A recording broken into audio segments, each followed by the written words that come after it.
નમસ્કાર નમસ્કાર નમસ્કાર વિદ્યાર્થી મિત્રો, ધ સ્માર્ટ લર્નર ચેનલમાં આપનું સ્વાગત.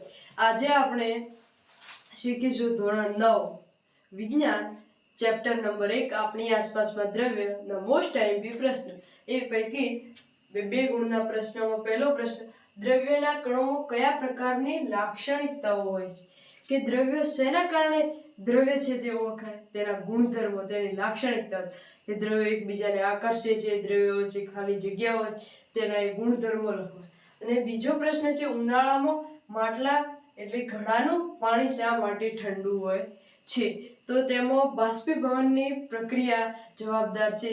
કે ઉનાળામાં માટલાનું પાણી શા માટે ઠંડુ હોય? બાષ્પીભવનના કારણે તેના બહારના બિંદુઓનું બાષ્પીભવન થતાં પાણી ઠંડુ બને છે. અને ત્રીજો પ્રશ્ન, કપમાં રહેલ ગરમ ચા અથવા દૂધની તુલનામાં રકાબીમાં કાઢેલ આપણે ચા અથવા દૂધ ઝડપથી શકીએ છીએ, શા માટે? તો કે કપમાં રહેલી ચા અને એક રકાબીમાં રહેલી ચા, એમાંથી સપાટીનું ક્ષેત્રફળ જેનું વધારે છે તેના કારણે બાષ્પીભવનની ક્રિયા ઝડપથી બનશે, જેથી આપણે ચા જલ્દી જ પી શકીશું. જ્યારે કપમાં સપાટીનું ક્ષેત્રફળ ઓછું હોય તેથી ચા કે દૂધ ઝડપથી પી શકાશે નહીં. અને ચોથો પ્રશ્ન છે, દ્રવ્યની ત્રણેય અવસ્થાઓનું આંતરિક નિરૂપણ જણાવો. આ પ્રશ્ન એક મોસ્ટ આઈએમપી છે અને બાકી બધા પ્રશ્નો મોસ્ટ આઈએમપી, પરંતુ આ એક ખાસ આઈએમપી.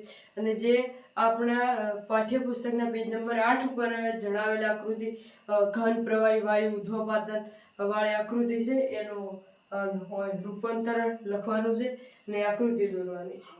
અને નીચે દર્શાવેલ તાપમાનને અંશ સેલ્સિયસમાં ફેરવો. તો અંશ સેલ્સિયસમાં ફેરવવા માટે આપણે આપેલ કેલ્વિન તાપમાનને -273 કરશું એટલે આપણને મળશે સેલ્સિયસ તાપમાન. અને જો આ પ્રશ્ન પણ એક પરીક્ષામાં પૂછાવાની શક્યતા, આપણે 3 ગુણના આઈએમપી જોઈશું. તે પૈકી પહેલો પ્રશ્ન, બાષ્પીભવન એટલે શું? બાષ્પીભવન પર અસર કરતા પરિબળો જણાવો. તો પહેલું બાષ્પીભવનની વ્યાખ્યા આપવાની. બાષ્પીભવન એટલે શું? તો કે પ્રવાહીનું વાયુમાં રૂપાંતર થવું એટલે બાષ્પીભવન. ને બાષ્પીભવનને અસર કરતા પરિબળો, તો બાષ્પીભવનને અસર કરતા 4 પરિબળો છે. પહેલું છે ક્ષેત્રફળ, બીજું તાપમાન, ભેજની માત્રા અને પવન. આ 4 મુદ્દા વિશે સવિસ્તર સમજાવવાનું એ તેના પરિબળો થઈ ગયા. અને બાષ્પીભવનની વ્યાખ્યા આપવાની. અને બીજો પ્રશ્ન છે, દ્રવ્યની અવસ્થાઓ શા માટે ઉદ્ભવે? દ્રવ્ય અવસ્થાના પ્રકાર જણાવી. દરેક અવસ્થાના 3 ઉદાહરણ.